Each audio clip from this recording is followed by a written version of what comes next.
4 number যেটো কথা মনটো খুব অশান্ত হয় হয়নে নহয় কৈ থাকিব লাগিব হয়নে নহয় কিহৰ অশান্ত হয় খাব পাইছা পিন্ধিব পাইছা কলেজত পঢ়িছা মই খুধি আছালো এনে অশান্ত মনেদি কেতিয়াও সমস্যা সমাধান নহয় এটু বয়সত অকমান মই কলুৱে যে সেলিং পেটিং ধাৰণা এটা থাকে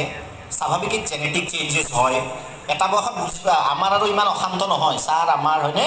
আমাৰ ইমান অশান্ত নহয় আৰু এই জীৱ হৰি কৃপা কৃষ্ণ আছে সাৰে কৃষ্ণ আৰম্ভ কৰিছে কৃষ্ণ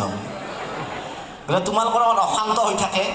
যিকোনো কাৰণত হ'ব পাৰে এতিয়া নহয় ডাঙৰৰ পিছতো অশান্ত হলে কি কৰিবা মই সৰু টিপছ এটা তোমালোক সাধুৱে কম 5টা মান দুটা কলো আৰু 3টা কম অশান্ত কেতিয়া হয়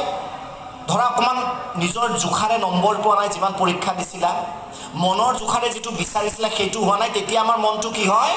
অশান্ত হয় হয়নে মই বহুততে কৈছো তথাপিও কওঁ যে মোক গুড নাইট দিছে 10টা বজাত 11টা বজাত লাষ্ট সিন ৰাতিপুৱা উঠি দেখি মন অশান্ত 1 ঘণ্টা কি কৰি আছে ডিপিও দেখোন আজি চেঞ্জ ৰটা মন অশান্ত হয়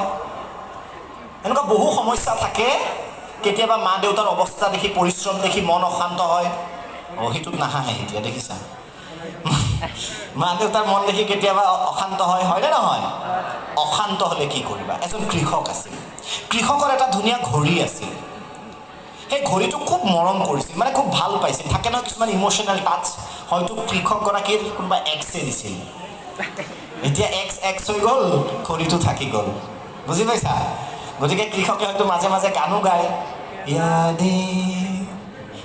তাৰপিছত কি হ'ল হঠাৎ ঘড়ীটো হেৰাল কৃষকৰ মনত বেজাৰ ঘড়ীটো বিচাৰিলে গোটেই ঘৰখন লণ্ড ভণ্ড কৰি পেলালে ঘড়ীটো বিচাৰি নাপালে কেইজনমান সৰু ল'ৰা ছোৱালী সন্মুখত খেলি আছিল তেওঁলোকক মাতিলে আৰু ক'লে বাবা পোৱালিবিলাক বিচৰাত ভাল চাবাচোন সৰু সৰু বাচ্চাবিলাকৰ কনচেন্ট্ৰেশ্যন বেছি থাকে ধৈৰ্য থাকে ডাঙৰ মানুহে খুব বস্তু বিচাৰে খুৰা কোনে দিছিল ইমান যে মৰম এইবলে নহয় এইটো দিছে আৰু কিবা এইটো বিচাৰ তহঁতে গালি পাৰি দিলে বিচাৰিলে নাপালে তাৰ পাছত তাৰে এজন শিশু আছিল সেই শিশুগৰাকীয়ে ক'লে বোলে খুৰা মই অকলে বিচাৰিব বিচাৰোঁ বেলেগ কাকো নালাগে আৰু মই নিশা আহিম আপোনাৰ তাক বিচাৰিবলৈ আহিল শিশুটি ঘড়ীটো বিচাৰি 5 মিনিট মানৰ ভিতৰত ঘড়ীটো বিচাৰি কৃষকক দিলে লগ ঘড়ীটো কৃষক আচৰিত তেওঁ নিজে ইমান বিচাৰিছে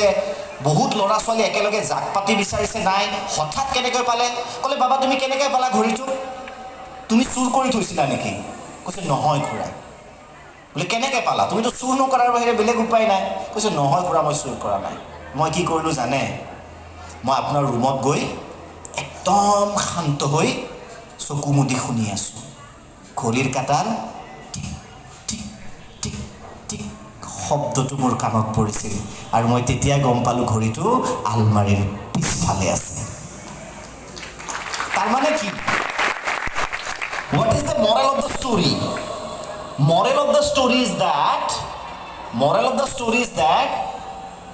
তোমাক এটা কুল মাইন্ড লাগিব যিকোনো কথা ভাবিবলৈ জীৱনত যেতিয়া